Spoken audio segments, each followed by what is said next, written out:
Nossa Senhora! Viva! Viva São Pedro e São Paulo! Viva! Viva a Igreja Católica! Viva! Louvado seja o nosso Senhor Jesus Cristo! São Pedro e São Paulo, apóstolos, rogai por nós.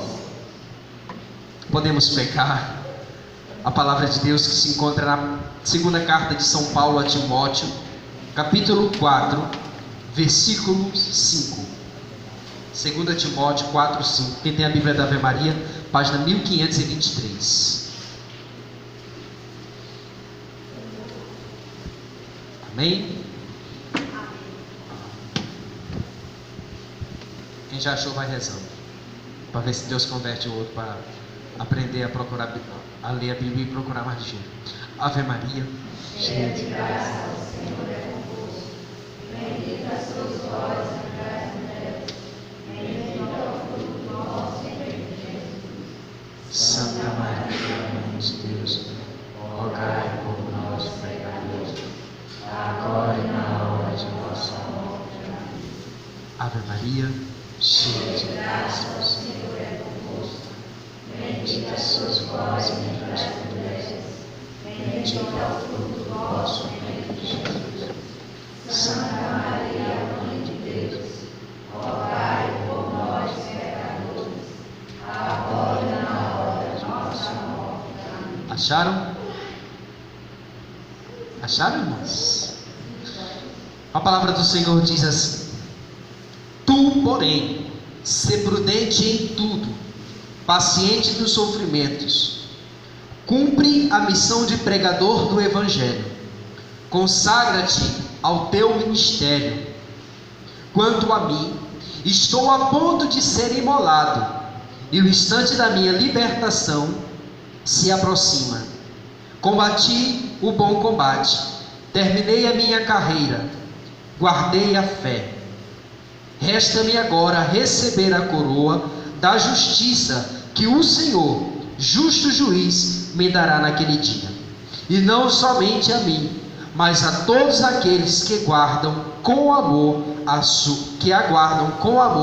sua aparição. Essas são para nós palavras do Senhor. E como bons católicos vamos aplaudir essa palavra do Senhor. A palavra que é viva, eficaz e cortante como uma espada de dois gumes. Eu gosto sempre de lembrar isso. A palavra de Deus, ela é como uma espada que adentra a nossa alma, adentra o nosso coração e separa a alma do espírito. A palavra de Deus, ela vai na profundidade.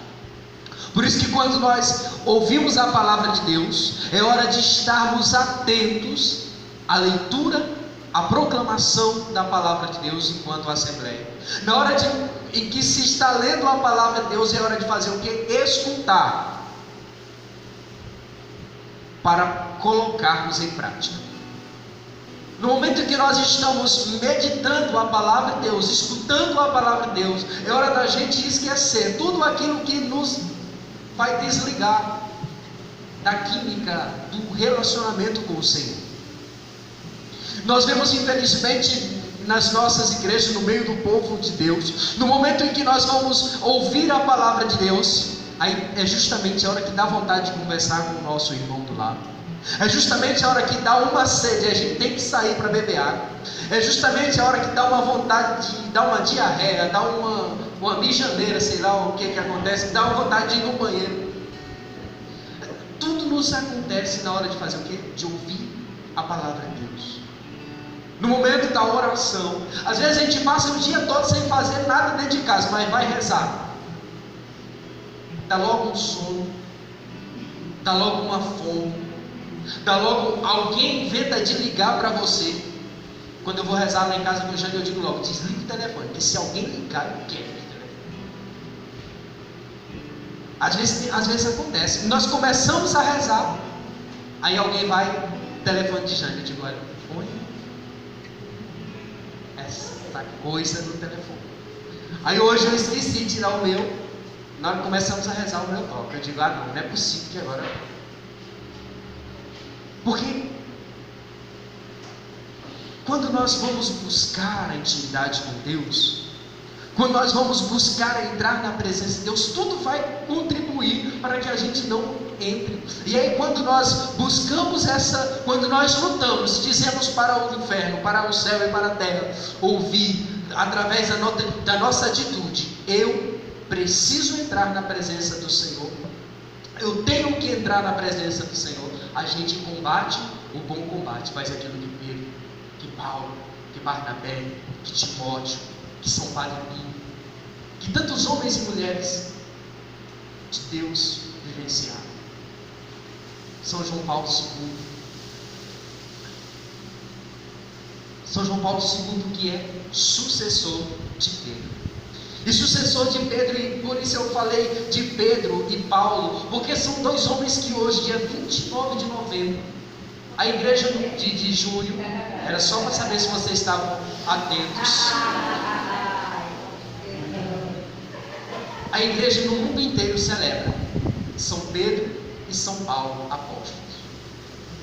A igreja no Brasil, ela entende que o brasileiro é o povo do jeitinho, a igreja não. Então vou numa igreja, vou transferir as festas próximas da semana para o domingo.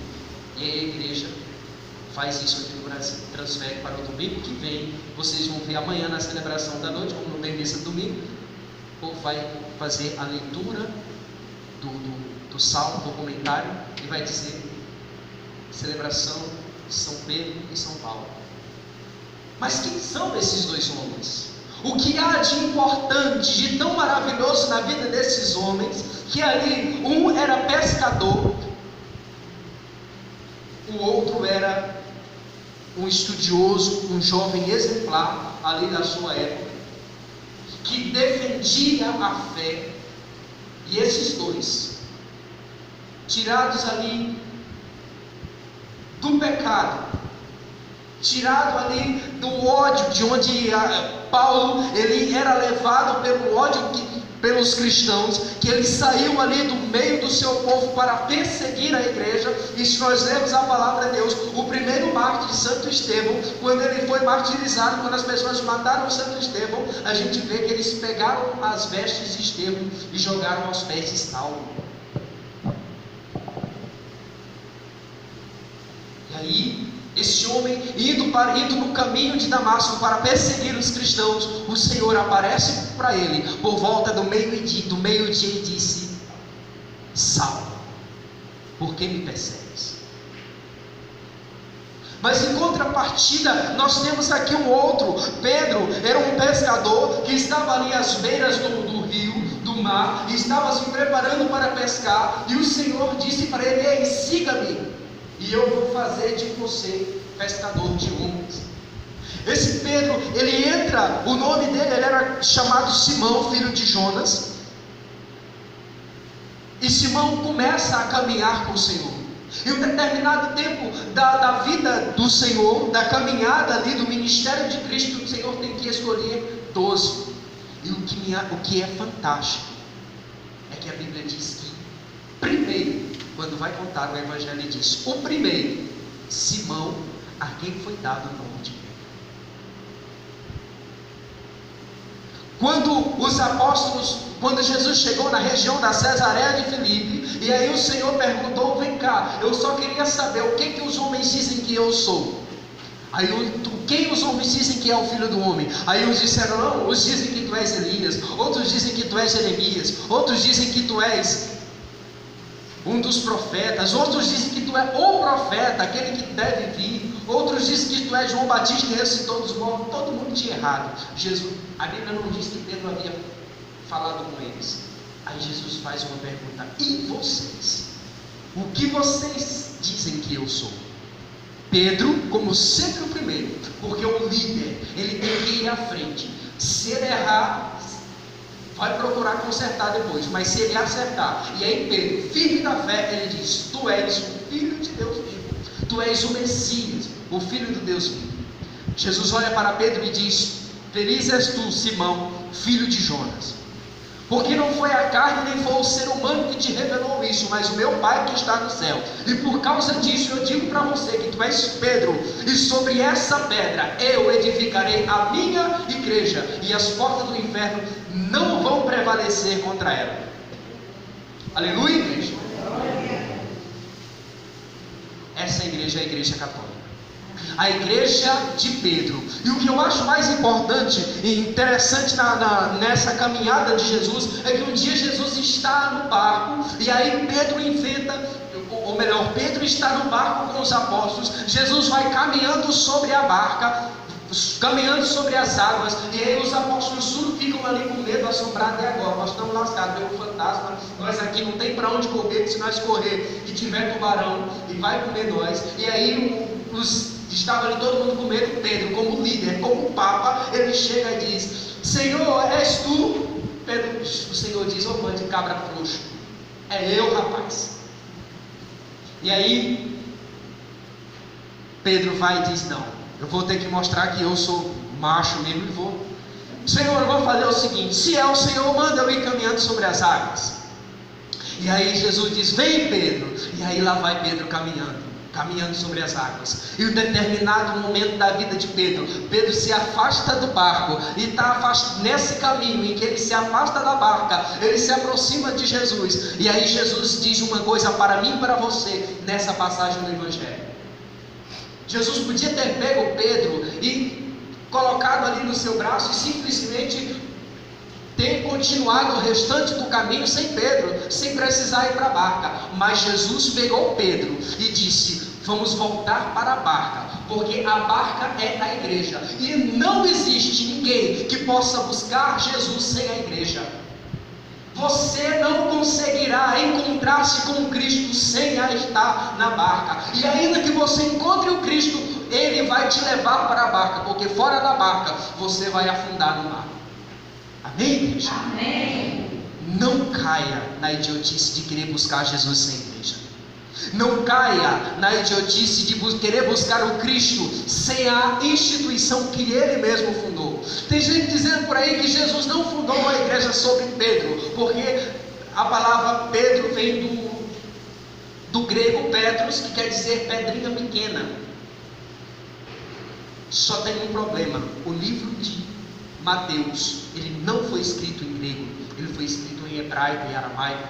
E a palavra Pedro vem de lichon, que quer dizer rocha, firme. Aí se chegam dizendo para nós assim: a gente vai ficar. Jesus, outra coisa, se Jesus tivesse dito: tu és Pedro, mas é sobre essa pedra que sou eu, sobre essa rocha que sou eu, que eu vou edificar a igreja, aí a gente poderia até duvidar. Mas não, Jesus continuou: tu és Pedro, e sobre essa pedra eu edificarei a minha igreja. Jesus continuou a história, ele não parou para voltar para dizer que era Pedro. Não é tu és Pedro, mas é sobre mim mesmo que eu vou edificar a igreja. Não foi isso que Jesus disse.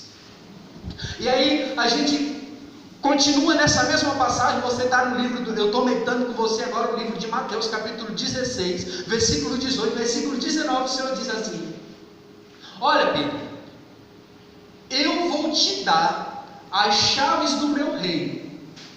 O que você ligar aqui, está ligado lá em cima. O que você desligar aqui, está desligado lá. Pronto, acabou, já era. Pedro recebeu as chaves. Pedro, o primeiro papa da igreja. E a palavra papa, você sabe o que significa? Alguém sabe o que significa a palavra papa? Pedro, apóstolo, príncipe dos apóstolos, ou primeiro apóstolo. Pedro, apóstolo, príncipe dos apóstolos. São Tomás de Aquino dizia que Pedro era tão bruto. Sabe aquele caba, igual o seu Dunga, que se... já ouviram falar do seu Dunga? Lunga. Pronto, era só para saber se vocês estavam prestando atenção. Do Ceará, isso. São Tomás de Aquino disse que Pedro era mais bravo que aquele caba, que se Jesus tivesse dito na última ceia, quem era que ia trair Jesus, Pedro era capaz de quebrar o caba no dente. São Tomás de Aquino dizia isso. Meus irmãos, Mas foi um homem que, por causa da sua dureza, o único dos apóstolos que teve a coragem, que Jesus tinha intimidade com ele a ponto de ser bravo com ele também. Porque se Jesus tivesse dito para João, o discípulo do amorzinho, se afasta de mim, Satanás, talvez João tinha ficado, porque não estava preparado para sofrer as mesmas lapadas que Pedro sofreu. Jesus disse para Pedro, olha, Pedro disse, eu vou contigo até a morte, se for possível, eu não vou te abandonar. Jesus, você vai me negar 3 vezes antes que o galo cante a primeira. E aí Pedro ficou magoado, Pedro ficou triste depois que pecou, que traiu Jesus, que negou Jesus. Jesus chega para ele e diz, ei Pedro, como dizia Padre Léo, que papelão esse que tu fez, hein? Eu larguei a casa de mamãe para ir morar na tua e agora tu me inventa um negócio desse. Como é que eu vou olhar para a Virgem Maria agora, Pedro? Padre Léo disse, não, Jesus não fez isso. Jesus chegou para Pedro e disse, Pedro, tu me amas? Pedro disse, rapaz, eu te amo. Pedro, tu me amas? Sim, Senhor, tu sabes que eu te amo. Pedro, tu me amas? Pedro já ficou meio amargurado, já ficou meio triste. Por que ele pega Jesus? Acredito que Pedro já começou a chorar ali. E aí Pedro diz para Jesus, Senhor, tu sabes tudo, tu sabes que eu te amo. E Jesus disse, apacenta as minhas ovelhas. Quando você era jovem, você botava o cinto e saía para onde você queria. Quando você fica mais velho, você estende os braços e é outro que vai te cingir. E a Bíblia diz, Jesus falou isso para Pedro, simbolizando da forma que Pedro iria morrer. E quando crucificaram Pedro e queriam botar Pedro de braços abertos na cruz, Pedro disse, espera aí, o negócio não pode ser desse jeito não.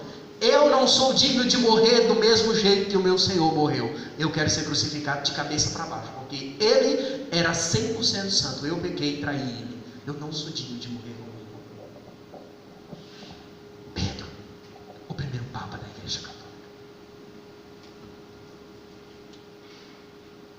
Jesus diz para ele, Pedro, toma cuidado, porque eu tenho rezado tanto por ti, porque Satanás pediu permissão para peneirar vocês, e eu pedi por você. Por que Jesus rezou de uma forma especial por Pedro? Porque Jesus sabia da missão que ele tinha dado a Pedro, que não era fácil. Igreja, nós precisamos rezar muito pelo Papa Francisco. E eu tenho aqui uma coisa linda que Pedro, e agora eu falo não de Pedro, o primeiro apóstolo, mas eu falo de Pedro, o apóstolo dos últimos dias, o Papa Francisco. Olha o que nos diz Papa Francisco quando ele fala a respeito dos santos, quando ele escreve para nós esta carta. É uma exortação apostólica, Gaudet et Exultate, eu não sei de latim, mas é mais ou menos isso, sobre um chamado para a santidade. São Pedro diz, o Papa Francisco diz assim, olha, cada um por seu caminho, diz o concílio. Por isso, uma pessoa não deve desanimar quando contempla modelos de santidade que lhe parecem inatingíveis. Há testemunhos que são úteis para nos estimular e motivar, mas não para procurarmos copiá-los, porque isso poderia até nos afastar do caminho único e específico que o Senhor predispôs para nós. O Papa está dizendo para nós o seguinte, olha, os santos, eles são para nós admirarmos, para nós tentarmos viver como eles viveram, mas eu jamais devo querer viver como o Padre Pio, ou como Santa Gema Galgani. Eles tiveram uma graça, Deus exigiu deles uma coisa muito maior do que aquilo que o Senhor exige de nós. A santidade deles foi diferente. Você tem que ser santo, mas de uma forma diferente. E para encerrar, eu vou falar de Paulo, que é o que escreve para Tito essa carta, ou melhor, para Timóteo. Paulo diz assim para ele, olha, vai vir um tempo aí, Timóteo, que as pessoas vão se afastar da fé. Eu digo para você, Timóteo, olha, o povo vai se afastar de Deus, não vai mais suportar a sã doutrina da salvação, vai juntar homens para si. Mas eu te peço uma coisa, permanece firme. Prega a palavra, insiste oportuna e inoportunamente, consagra-te ao teu ministério. O Senhor fala para nós pregadores do tempo de hoje, e quando falo pregador, eu falo para os pregadores do grupo de oração, eu falo para cada um de vocês que também são chamados a pregar, como dizia São Francisco de Assis, se possível, usar palavras, porque a maior pregação ela deve ser com a vida. É inadmissível, pregadores do grupo de oração, é inadmissível nós prepararmos para a pregação sem amor, sem zelo pelas almas. É inadmissível chegar, pegar a palavra toda bonitinha e dar uma lida lá em casa, não rezar para escutar aquilo que o Senhor tem para falar.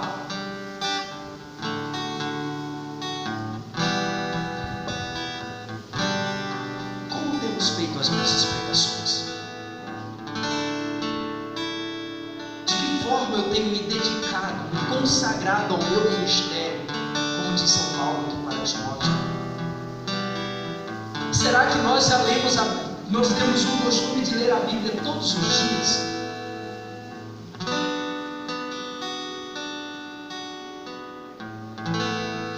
E aí, São Paulo, ele viveu aquela experiência lá no caminho de Damasco. Voltando para a vida de Paulo agora. Falei de Pedro, agora vamos para Paulo, para o término da pregação.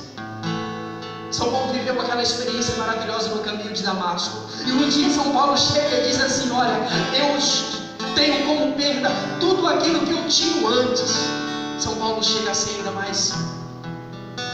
Em algumas traduções São Paulo diz: eu considero como lixo, eu considero como esterco. Você sabe o que é esterco? Merda mesmo. Eu considero como esterco tudo aquilo que eu tive antes, aquilo que eu me considerava, que me consideravam antes de conhecer Jesus. São Paulo diz o seguinte: olha, uma outra coisa, essa é uma verdade merecedora de fé. Jesus Cristo veio para salvar os pecadores, do qual eu sou o primeiro. Um homem que se devorou de zelo pelo Evangelho, que foi capaz de amar a Deus sobre todas as coisas. Um dia São Paulo disse o seguinte: olha, eu vou pegar aqui para ser bem fiel àquilo que Paulo disse. Você não precisa pegar agora, mas ele diz assim, lá na carta, na segunda carta aos Coríntios, no capítulo 4, ele diz assim: olha, eu acho linda essa passagem. Olha o que ele diz. Ele vai falando dos sofrimentos que ele viveu, das angústias que ele passou. 1 Coríntios 12, ele diz assim: olha, quando o perfeito vier, o imperfeito desaparecerá. No momento nós temos 3 virtudes teologais: o amor, a esperança, a fé, mas a maior delas é o amor. E aí ele vai e escreve essa coisa maravilhosa. Ele diz assim: olha, nós temos esse tesouro como em vaso de barro. Que tesouro esse? O amor, o zelo pela pregação do Evangelho, pela obra missionária, o desejo de salvar almas. Nós temos esse tesouro em vaso de barro. Eu sou um vaso de barro, mas o ministério que o Senhor me confiou é um tesouro. É para vocês acordar.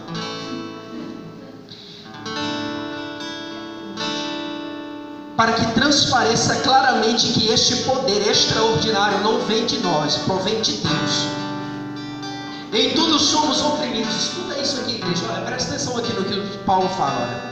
Em tudo somos oprimidos, mas não sucumbimos. Vivemos em completa penúria, mas não desesperamos. Somos perseguidos, mas não ficamos desamparados. Somos abatidos, mas não somos destruídos. Trazemos sempre em nosso corpo traços da morte de Jesus, para que também a vida de Jesus se manifeste em nosso corpo. Estando embora vivos, somos a toda hora entregues à morte, por causa de Jesus, para que também a vida de Jesus apareça em nossa carne mortal. Assim, em nós opera a morte, e em vós opera a vida.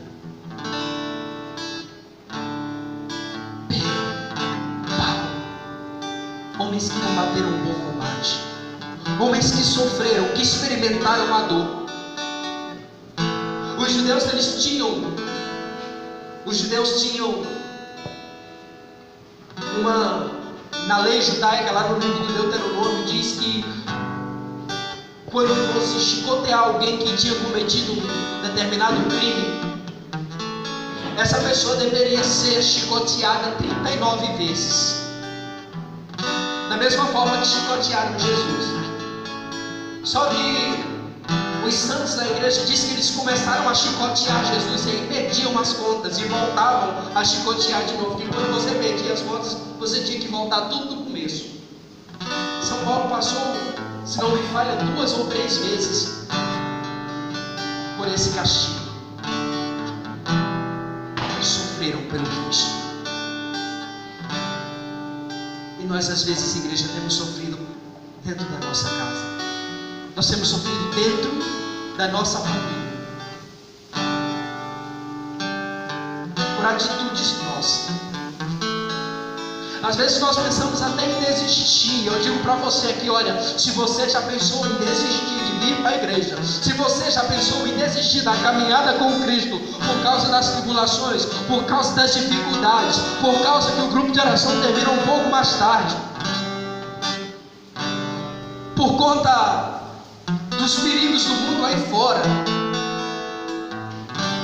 vamos repensar. Jesus Cristo sofreu tanto por nós, os apóstolos sofreram tanto para que nós hoje ouvíssemos a voz do Senhor, ouvíssemos a palavra de Deus. Mas eu tenho uma notícia ótima para você. Sabe qual é?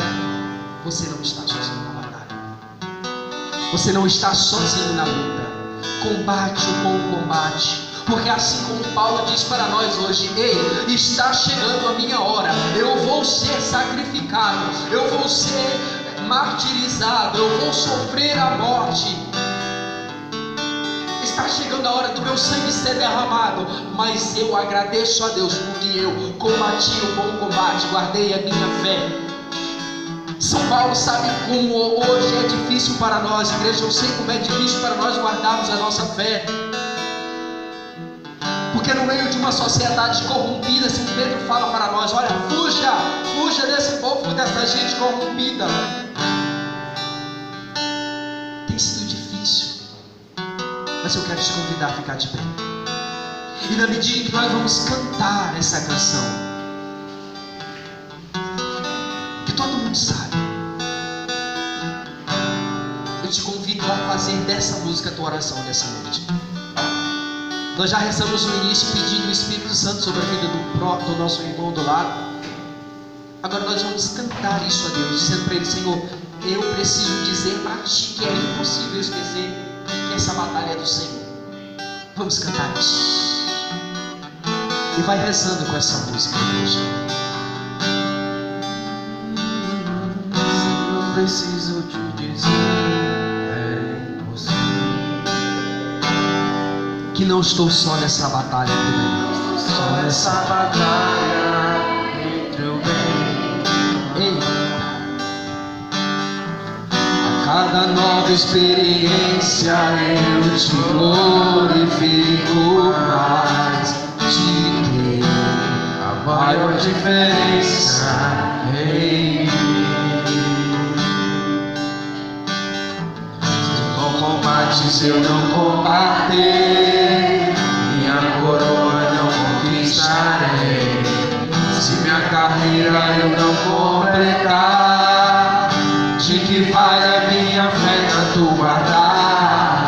Se perseguido aqui eu não for, sinceramente um cristão não sou. A tua glória quero conhecer, viver a experiência de sobreviver.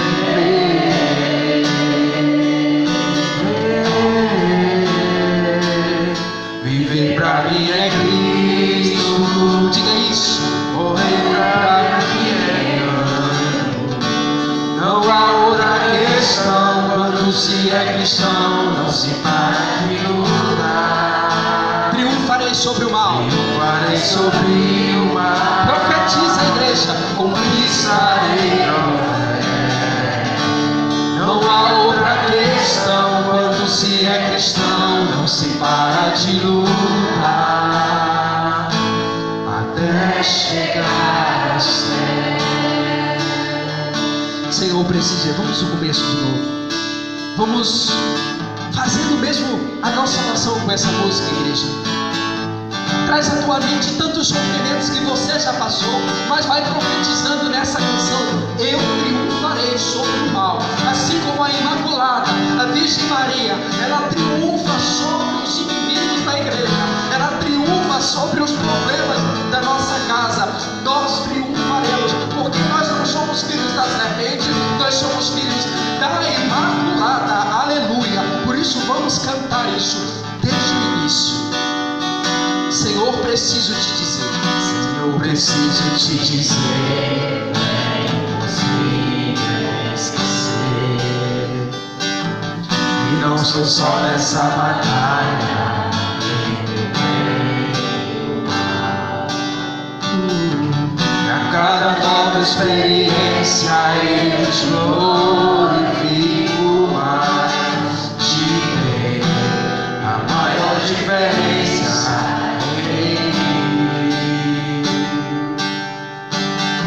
Se os bons combates eu não combater, minha coroa não conquistarei. Se minha carreira eu não completar, de que vale a minha fé tanto guardar? Se perseguido aqui eu não for, sinceramente um cristão não sou.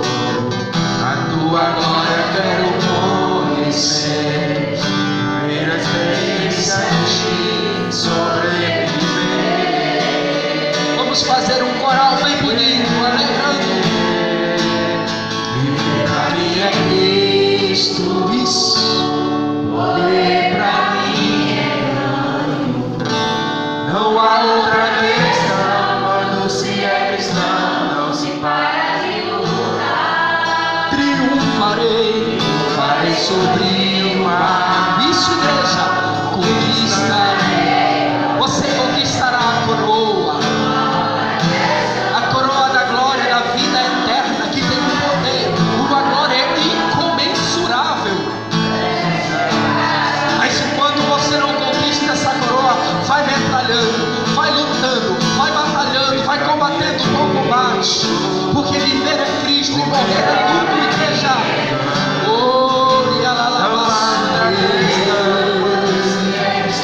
Não se para de lutar. Triunfarei sobre o mar. Isso. Estarei na fé. Não há outra questão, quando se é cristão, não se para de lutar até chegar. Eleva as tuas mãos agora e vai adorando o Senhor, vai dizendo: Senhor, muito obrigado. Obrigado porque a minha vida é Cristo e morrer é lucro, Senhor. Para mim já não me importa mais, porque essa vida que agora vivo não sou eu que vivo, mas é Cristo que vive em mim. Sim, Senhor, porque enquanto caminhar nessa terra, eu terei lutas, mas eu quero, Senhor, combater o bom combate, guardar a minha fé, viver uma experiência de sobreviver. Se eu me colocarem na prisão, se a minha família me trair, se me abandonarem, o Senhor me acolherá. Sim, Senhor, o Senhor é a esperança da minha vida, o Senhor é a salvação da minha vida. A quem temerei? Aleluia. A ti toda a glória, Senhor, a ti toda a honra, toda a adoração, porque o Senhor é poderoso, porque o Senhor é grandioso, porque o Senhor é santo,